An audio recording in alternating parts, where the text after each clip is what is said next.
I think for the Colts, if you're thinking about the future, now Daniel Jones isn't one of these mid-30s guys, but Richardson is the guy you drafted to become the future.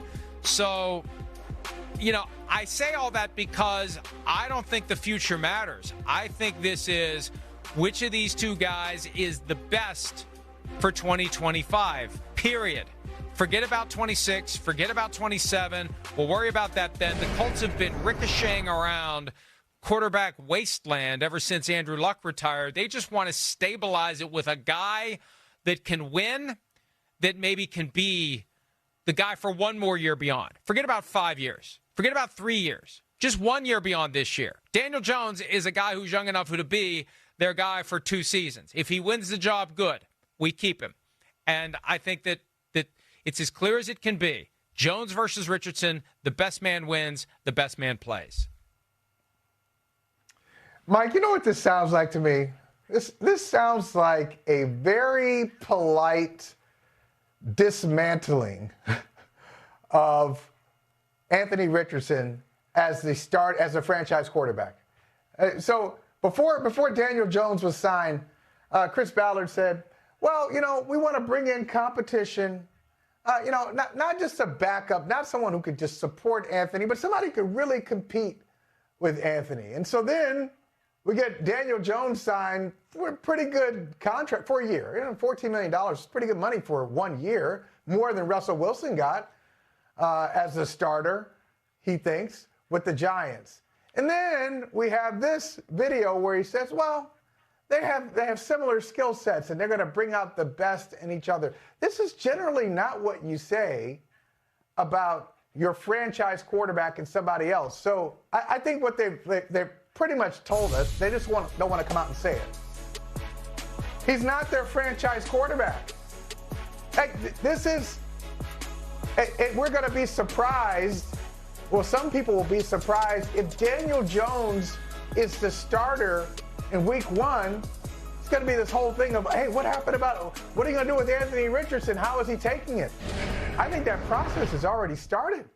Hey, they don't want to say they gave up on him or that they missed, but their actions, they're getting really close to saying, we missed. And so we're going to do something else. I call this the Chris Carter dynamic. When the Philadelphia Eagles released him in 1990 with the justification from Buddy Ryan, all he does is catch touchdowns. Look, the real reason was there were off-field issues, substance abuse issues, well documented, that the Eagles reached their wits' end with Chris Carter. And so they gave him the wake-up call he desperately needed. And guess what? It worked. He became a Hall of Famer with the Minnesota Vikings. And I think teams would prefer, the issues are clearly different with Anthony Richardson. This isn't off-field. This is on-field. This is commitment. This is maturity. We saw it last year, tapping out of a game, something a quarterback never does, and then all the different things that it was clear he's not putting in the work necessary to get the most out of his talents. I think teams want to give the guy the wake-up call without firing him and having his wake-up call come as he goes to another team and then kicks your ass for X number of years. They want the wake-up call to come from inside the house. And that's what I think this is about. So I think this is their last-ditch effort to coax whatever out of Anthony Richardson they thought they were going to get when they drafted him. And if it doesn't work, then they'll move on from him. Yeah, I wonder what's in there, Mike. I do. You look at him, physically, he's an impressive guy. He's fast. He's strong. Everything they saw at Florida, I'm sure they've seen in Indianapolis. The problem is who he was at Florida, too. It's just a projection, and sometimes it's just a projection. It's not more than what it appears to be. So at Florida, he wasn't a polished college athlete, a college quarterback. He wasn't somebody who really displayed any kind of mastery of the position in college. And there were a lot of excuses made for him. Well, he had a lot of drops from his receivers. There wasn't a lot of talent around him. there's a really good chance that this is who he is, that he can develop a little bit, but he's never going to be an accurate passer. Like last year, did he even make it to 50%? I don't think he did. And if he did, it was barely 50% of his passes.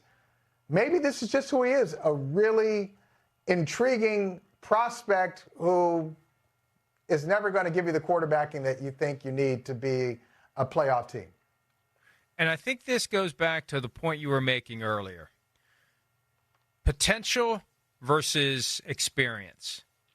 We don't see the young quarterback who's been a backup, who's never played, be given the starting job. We see the team go find somebody who's proven that they can play.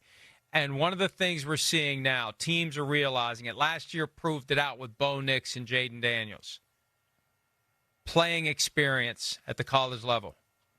The more of it you have, the easier the transition to the next level. And the thing with Anthony Richardson, incredible potential, hasn't played a lot of football, needs to play a lot of football to get to his full potential, and that's where the roadblocks have been.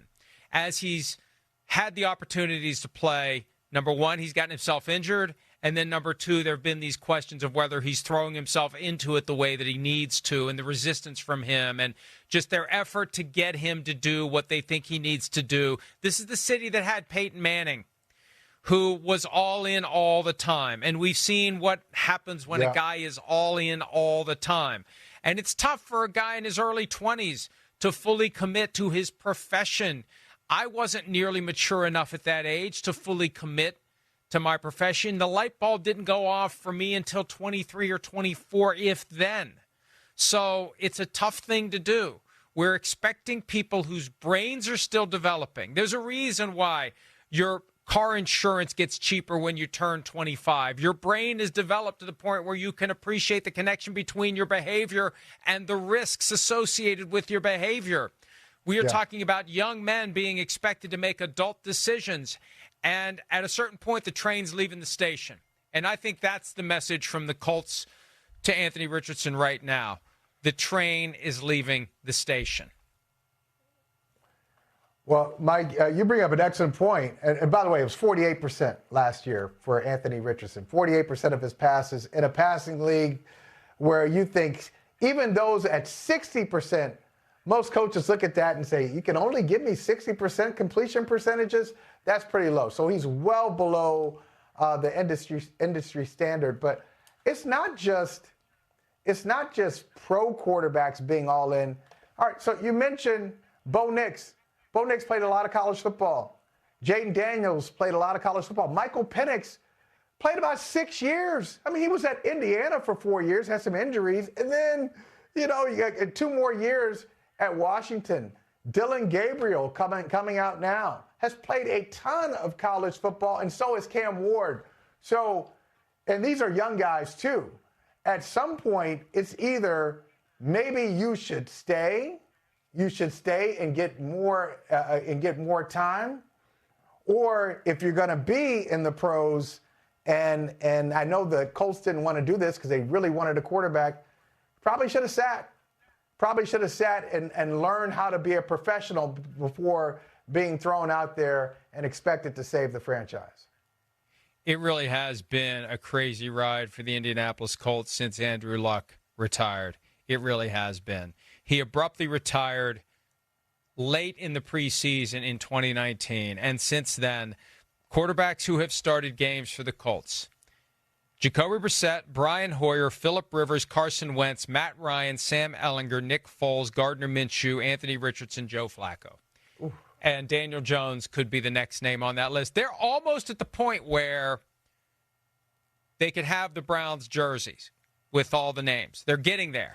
Or if they were to right. if they were to hang a banner for every starting quarterback, they would be out of banner space at Lucas Oil Stadium. Hi, it's Mike Florio. Thanks for watching PFT on YouTube. Hit subscribe for the latest news and analysis from Pro Football Talk.